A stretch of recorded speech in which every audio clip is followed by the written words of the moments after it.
नमस्कार। आज हम एंग्लो मराठा युद्धों पर बात करने वाले हैं। हमारे पास जो स्रोत हैं उनके आधार पर ये वो दौर था जब ब्रिटिश ईस्ट इंडिया कंपनी और जो शक्तिशाली मराठा साम्राज्य था वो आमने सामने आए। तो आज हम कोशिश करेंगे कि इन युद्धों के पीछे के कारण क्या थे, क्या घटनाएं हुई और क्या नतीजे निकले, इसको समझें। बिल्कुल। और ये युद्ध देखिए भारतीय इतिहास में बहुत अहमियत रखते हैं। हम देखेंगे कि कैसे मराठाओं के अंदरूनी मामले थे, फिर संधियां हुई, लड़ाइयां हुई और कैसे धीरे धीरे ब्रिटिश पावर बढ़ती गई। 3 मुख्य युद्ध हैं। तो पहले से शुरू करते हैं। हाँ, पहला एंग्लो मराठा युद्ध 1775 से 1782 तक।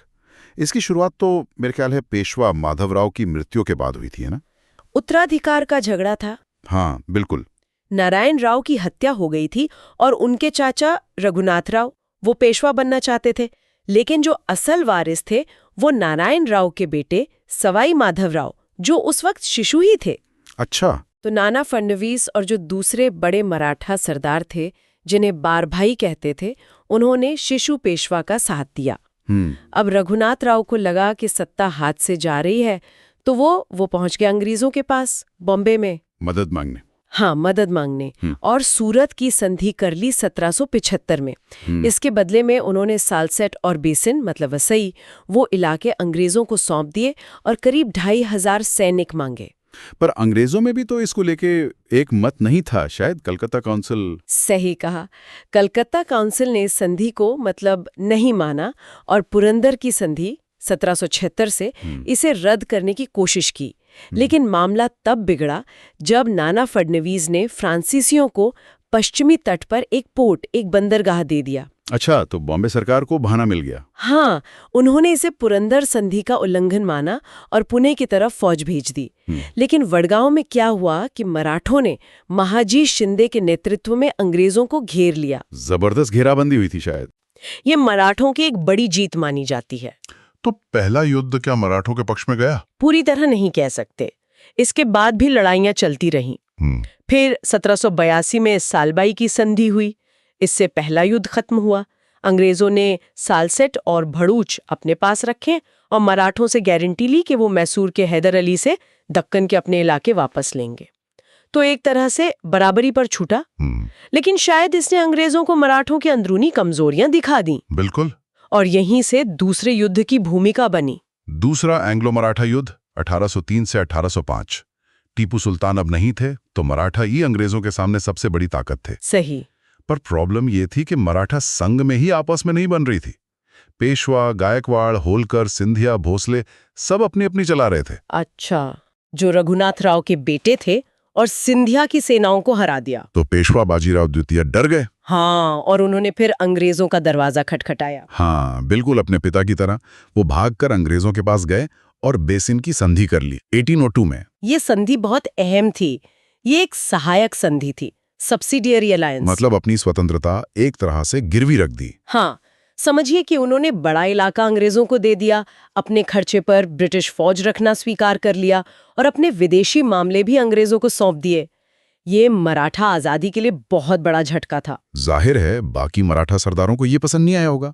सिंधिया, भोंसले। बिल्कुल नहीं। सिंधिया और भोंसले ने इस संधि को मानने से इनकार कर दिया। उन्हें लगा ये मराठा सम्मान के खिलाफ है और यहीं से दूसरा युद्ध शुरू हो गया। बाद में होलकर भी इस लड़ाई में कूद पड़े। लेकिन इस बार नतीजा क्या रहा? इस बार अंग्रेज हावी रहे। 8 वेलीस्ली जैसे कमांडरों ने अलग अलग मोर्चों पर मराठा सेनाओं को हराया। आखिरकार सभी मराठा सेनाएं हार गईं। और फिर संधियां हुई? हाँ, महत्वपूर्ण संधियां हुई। 1803 में सिंधिया के साथ सूरजी अंजन गांव की संधि, भोंसले के साथ देवगांव की संधि, फिर 1805 में होलकर के साथ राजघाट की संधि। इन संधियों से अंग्रेजों को बहुत बड़े इलाके मिले, जैसे रोहतक, गंगा यमुना दोआब, गुड़गांव, दिल्ली आगरा क्षेत्र, भड़ूच, गुजरात के कुछ हिस्से, बुंदेलखंड, कटक, बालासोर। मतलब बहुत बड़ा इलाका।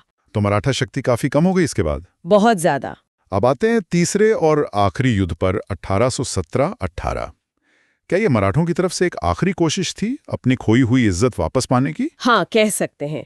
पेशवा बाजीराव द्वितीय अंग्रेजों के बढ़ते कंट्रोल से, उनके दखल से बहुत परेशान थे। और एक और कारण था। अंग्रेज उस समय पिंडारियों के खिलाफ अभियान चला रहे थे।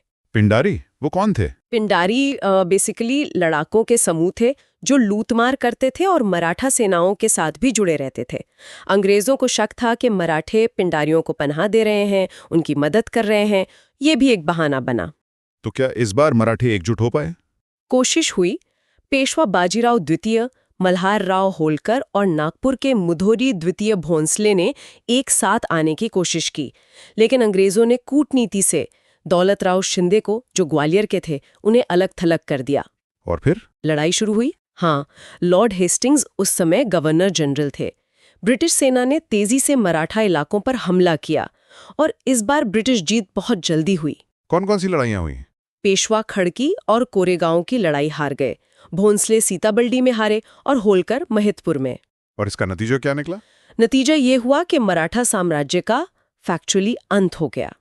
1818 में पेशवा बाजीराव द्वितीय ने सरेंडर कर दिया। अंग्रेजों ने पेशवा का पद ही खत्म कर दिया। ओह, तो पेशवा का क्या हुआ? उन्हें पेंशन देकर कानपुर के पास बिठूर भेज दिया गया। उनका ज्यादातर इलाका बॉम्बे प्रेसिडेंसी का हिस्सा बन गया। और बाकी मराठा सरदार सिंधिया, होलकर, उनके साथ भी नई संधियां हुई। 1817 में शिंदे के साथ ग्वालियर की संधि, 1818 में होलकर के साथ मंदसौर की संधि। इनसे अंग्रेजों को और इलाके मिले और उनका कंट्रोल और मजबूत हुआ। राजस्थान की रियासतें भी ब्रिटिश संप्रभुता के तहत आ गईं। बस नाम के लिए शिवाजी के एक वंशज को सतारा की एक छोटी सी रियासत का प्रमुख बना दिया गया। तो इन स्रोतों को देखकर तस्वीर बिल्कुल साफ हो जाती है।